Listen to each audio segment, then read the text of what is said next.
Welcome, Northern Kentucky, to Northern Kentucky Sports Legends, in conjunction with the Northern Kentucky Sports Hall of Fame.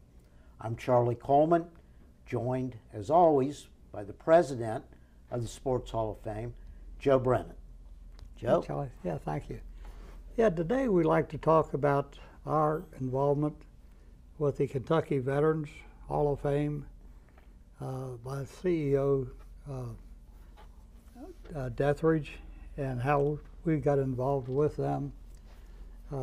Charlie, we got started with, I was on the board exhibits committee with the Barringer Crawford Museum, and they were doing our sports exhibits up there for 4 or 5 years. You were with the first one when we did, did that. You and Mel Webster, who's passed, we were the three that organized that and put it on. But when we had our sports exhibits there, they put us on the exhibits committee. And they had H.B. Deathridge up there, and I guess this was around 2010. And they were going to do an exhibit on the Vietnam veterans from the Vietnam War. And we met with them and was talking. And after the meeting, H.B. asked me, he said, Joe, he says, how long have you been president of that Hall of Fame? Well, at the time, it was about 8 years, and I told him this. And he says, well, I'm trying to form a Veterans Hall of Fame. And he says, I'd like your help if you could give it to me. He says, on how to organize, a Hall of Fame or whatever. So I told him, I said, HB, I said, I'm not a veteran, but I said, I have a dad, 3 brothers, a bunch of uncles and nephews and nieces. They're all in service. I'd be glad to help you. So he said, well, meet me for breakfast. We'll talk about it. So I met him out to Cracker Barrel about a week later, and we went over everything. And I told him, I said, I'll help you out. And I says, I'll give you advice and try to how to set it up. But I said, if any time you don't like what I'm telling you, just ignore it. And I'm not going to be offended, you know.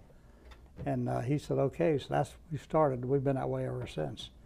So one of the main things I told him was, when you're going to start something like this, the first inductees in that you want to get in there are responsible people, and name people that have followings in our communities.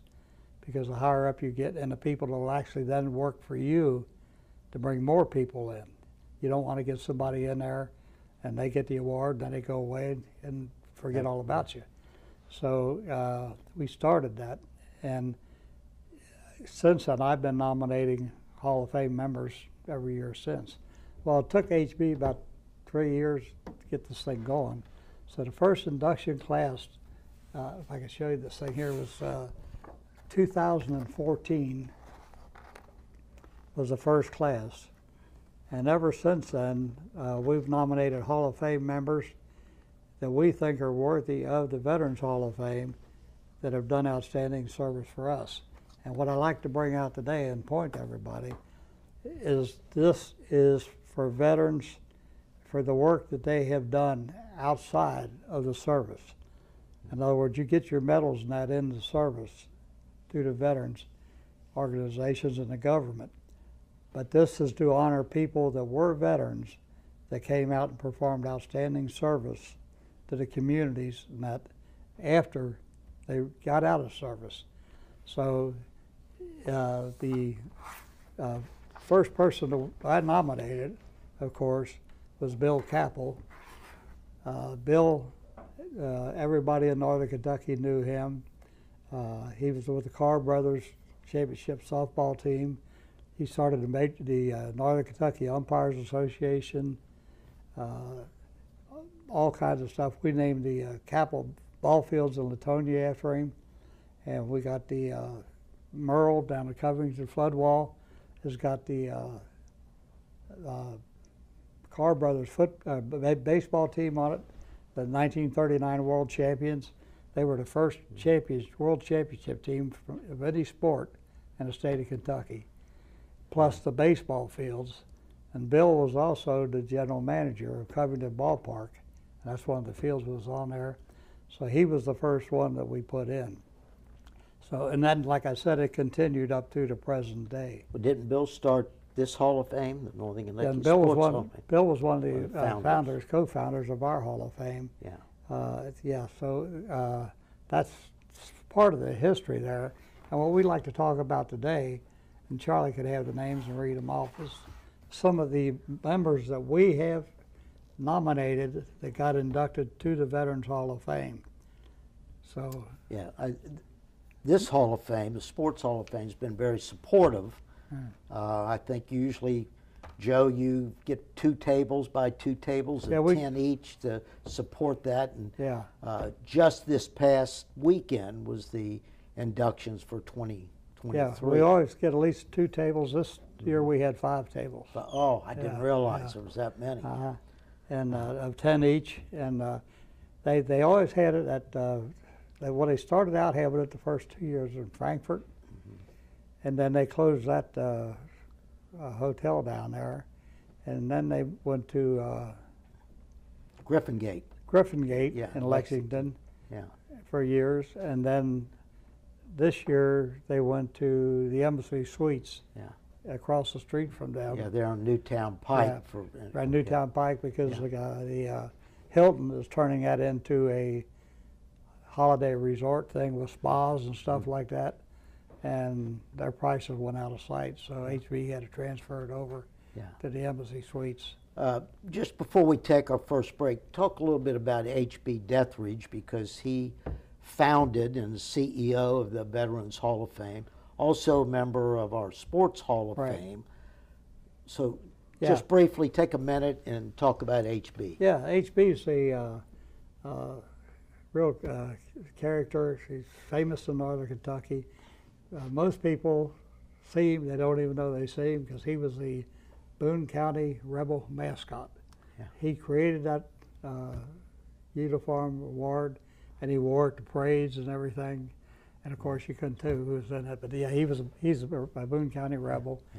He announcer and that master of ceremonies for a lot of things for Bill Madonna College. And that he's in our Hall of Fame. He was a Vietnam veteran. He suffers from Agent Orange. He has a lot of medical problems. In 2010, when I met him, he wanted to get this thing off the ground and get it started, because he said, I don't think I'll be here that much longer. And ever since I met him, the first induction class was 2014, and he was inducted into that too. But he could not be there. It was a 2-day event, and the day before they were there setting up all the tables, the flowers, the arrangements, and everything. And Agent Orange, he passed out, and they rushed him to the hospital, and he was in a coma for 3 days, and they didn't think he was going to make it, and he pulled out of it, and of course he didn't receive his award, but he did get it then the following year. He showed up. But that's 14, and what's this, 23? Yeah. He finished this year, so he's still going strong. Yeah. Well, we're going to take our first break, but we'll be back. And Joe, I think you wanted to talk about Sports Hall of Fame members who are also members of the Veterans Hall of Fame. So we'll be right back. Yeah.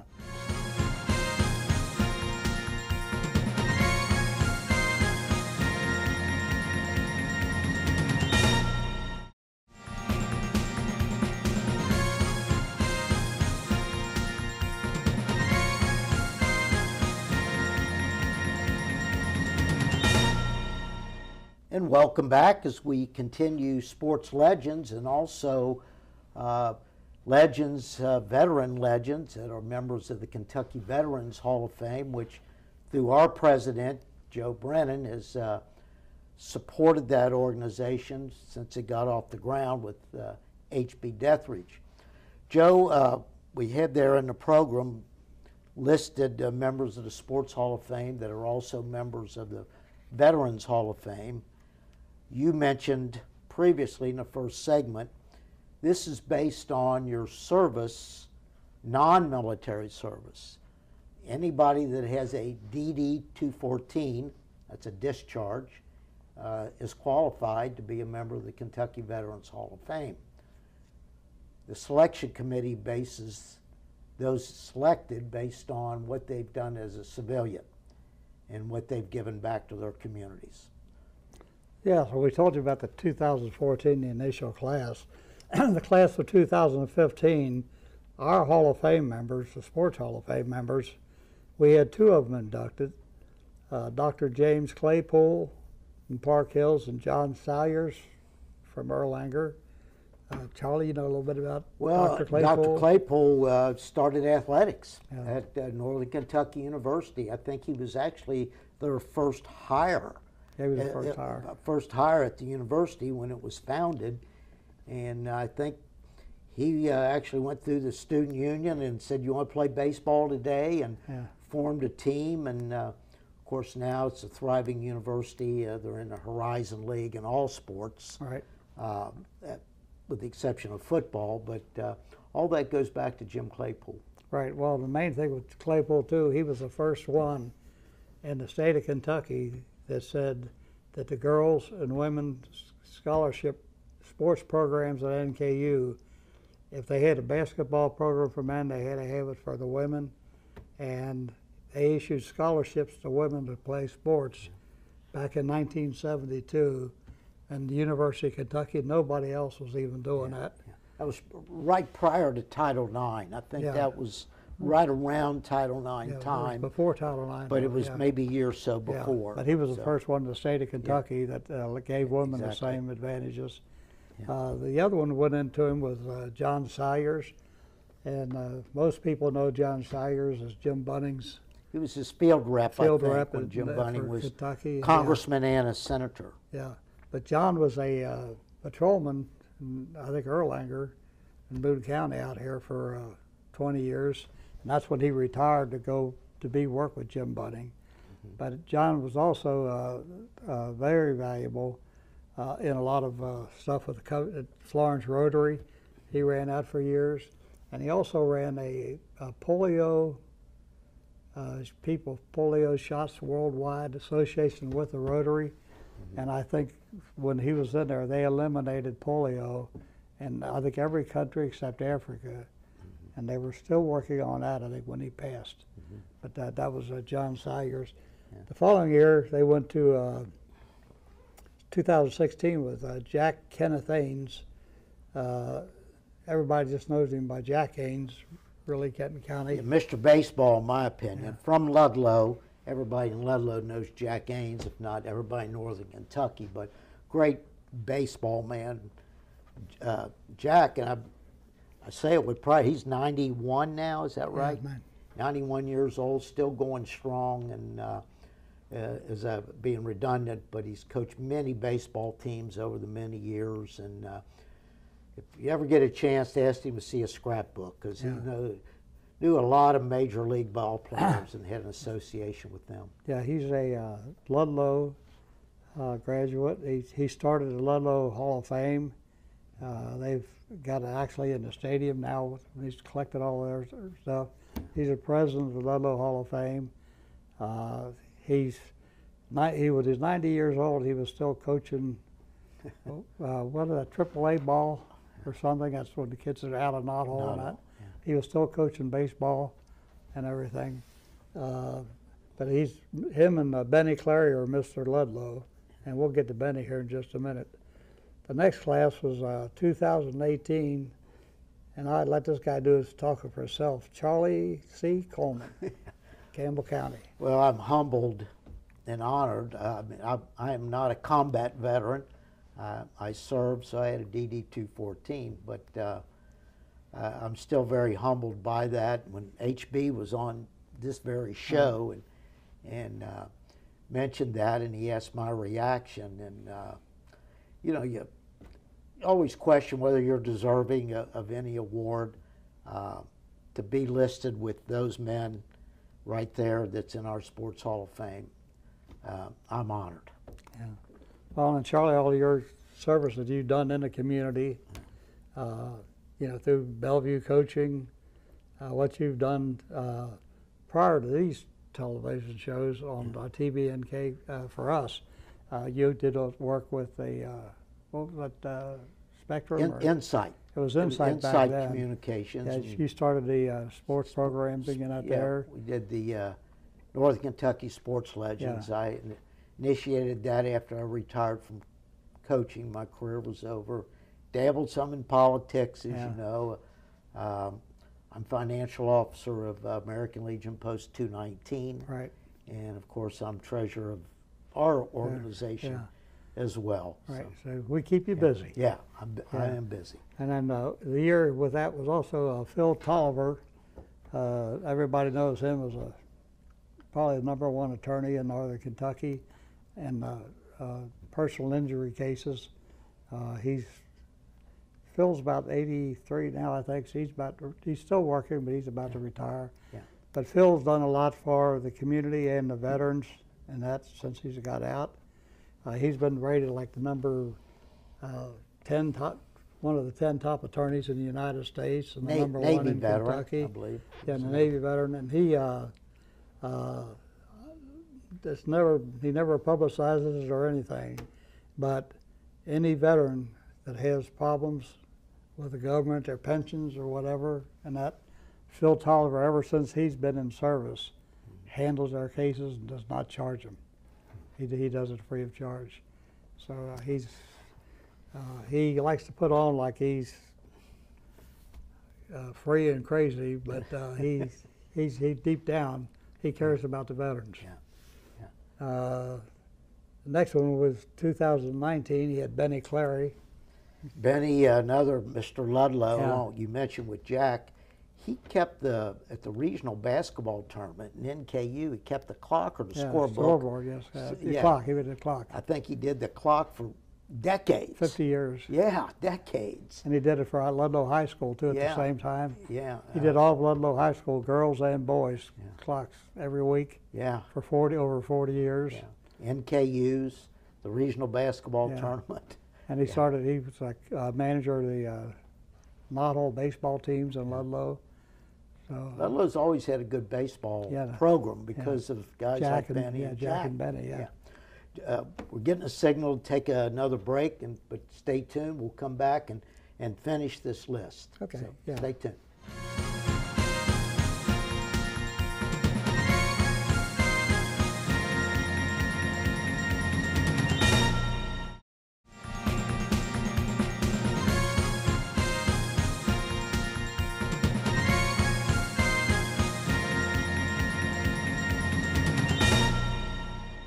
Welcome back as we continue with the list of Northern Kentucky Sports Hall of Fame members who are also members of the Kentucky Veterans Hall of Fame. And Joe? Yes, in 2020, we had Joseph Keller from Kenton County. He was big in sports in Ludlow and the west end of Covington. And I think he was an officer of the VFW down there for years. And everybody the west end knew him. Excuse me. Snuck up on me. The Buddy Waite is another. Buddy's 93, I think. Longtime mayor, right? He was mayor of Ludlow for 3 or 4 terms. Was a great player. Did a lot of work, like Charlie said, these Knothole baseball teams and stuff between Buddy Waite and Jack and them. They were all in this together. They were both great. The 22 class is Bill Bronze of Campbell County. Bill's a veteran. He also was a member of Bellevue Vets, and he worked on their board for years. And he owns a trucking company, and his trucking company took care of all the baseball fields at the Bellevue Vets, kept them in shape and everything. And Big Steph organization. And he also worked for the Big Steph organization. And over 30 years, they raised over $20 million for feeding the poor people and the Christmas seniors. time, they would deliver Christmas baskets. Yeah, and Christmas and Thanksgiving and that. And Bill had all the trucks delivered, picked up the food from the stores, delivered it and everything. Yeah, refrigeration trucks too to keep. And he did all of that. Plus, he's a member of our Hall of Fame, and he's on our board of directors now too. And he's one of these guys that you don't ever have to ask him anything, because if you're talking about something, and you say, well, we need to do this, he'll volunteer. If he's got it, he'll volunteer to do it. And that's just the kind of person he is. And then this year's class is Jasper Jack Hatter. He's another Ludlow boy. Jack was really surprising. He's about 92 now, but when he was 90 years old, he was still playing tennis 3 times a week. Yeah. And was in great physical shape. Had a great softball career, played a lot of softball, managed softball teams. Yeah, he did a lot for the veterans organizations, and he also played in these over 50 leagues. He managed and coached them, and they won like over 7 national titles with the softball teams, the baseball teams, and that. And Jack was another person that he did more for people than I ever realized. I've just been with him for like 8 to 10 years here, and he's one of these guys, if you needed something, it was done. Nobody knew about it. He didn't talk about it. We had a situation with our Hall of Fame where we had a summer reunion, and we were having it at the American Legion in Latonia, and they were having to have it painted, and that one summer we couldn't do it. So we had to get it at the VFW at Ludlow, and it was $250. And Jack Ains just happened to mention to Jack Hatter, and he says, don't worry about it, I'll take care of it. And he paid the fee.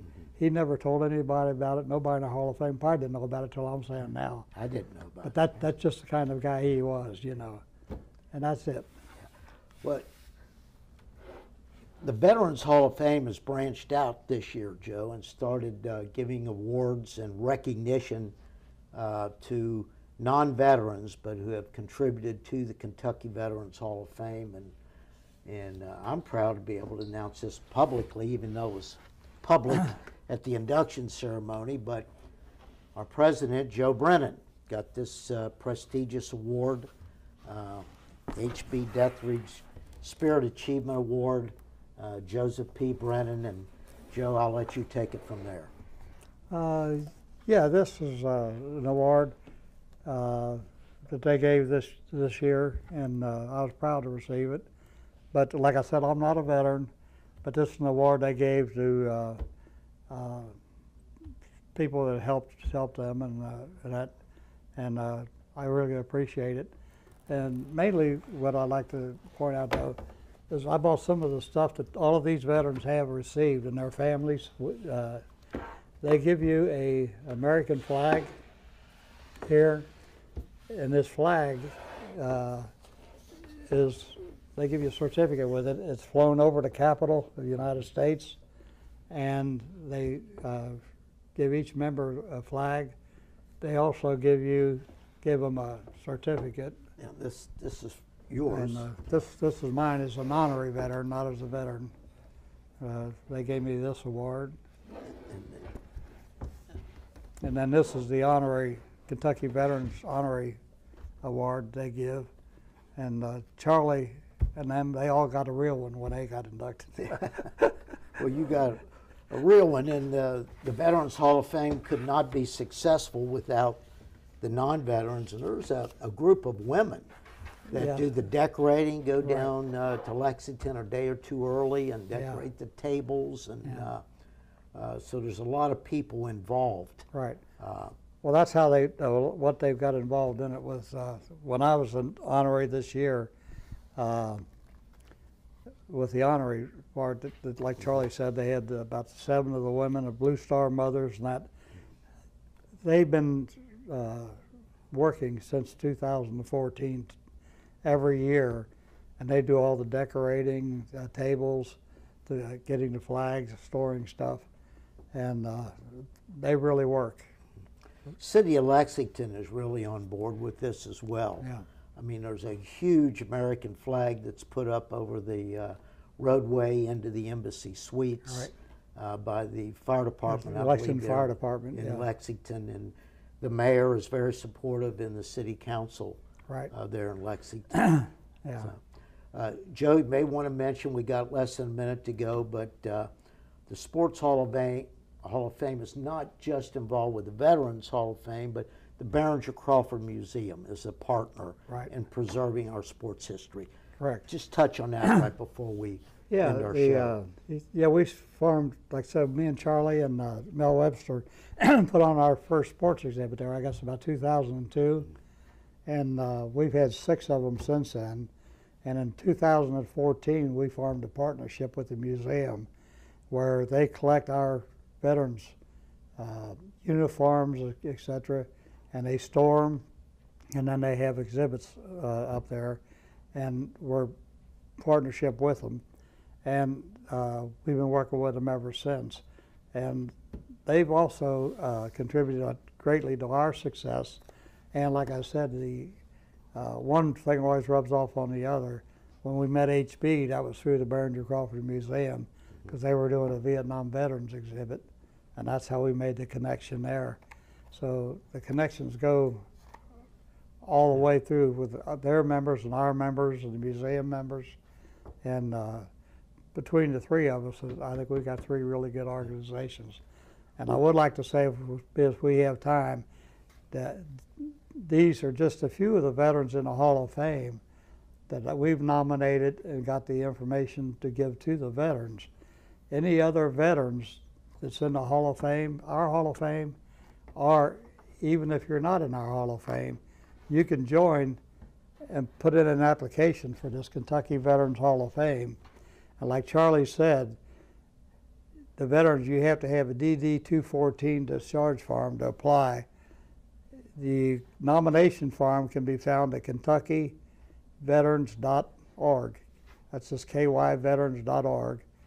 And you give a brief narrative of your military service, and then a narrative of what you've done after the military as a volunteer. And then you can mail that to the veterans. It'll be the address and everything's on there. Or if you're a veteran of our Hall of Fame, you can call me and give me the information, and I'll follow up on it. Yeah, and we have a very good website, Joe. NKYSHOF, Northern Kentucky Sports Hall of Fame, HOF. A lot of information on there. On that website. Yeah, it's .org. Northern Kentucky Sports Hall of Fame.org. And it's a great website. It's changed every month. We have new members, new guest speakers, and members. And a shout out to Covington Catholic High School. Oh yeah. That's another thing. Phil, we started out when I was first inducted to this Hall of Fame at the American Legion. And then after a couple of years, they were going to sell that building because that whole Atonia shopping area was going to be bought for a big project. So we had to get out of the Legion. So we went out to Villa Hills, and we were out Villa Hills Civic Club like for 10 or 12 years. And then that burned down. And then after that burned down and got fired, they still haven't built it yet. We needed a place to go. And Tony Boccicalupo, he's the AD at Covington Catholic. He's also a member of our Hall of Fame. I talked to him, and he agreed that we could come down there. They just bought a property. It used to be the old Town and Country restaurant. Then it was the Gardens of Park Hills. And it's right next to Covington Catholic there. I guess they're going to expand. And he offered us that building to use. So we've been down there the last 2 years. And we meet the 3rd Wednesday. The 3rd Wednesday of every month from September through April. At 1 o'clock. At 1 o'clock. At 1 o'clock. Public's invited. Right. Yep. And there's no charge to come in.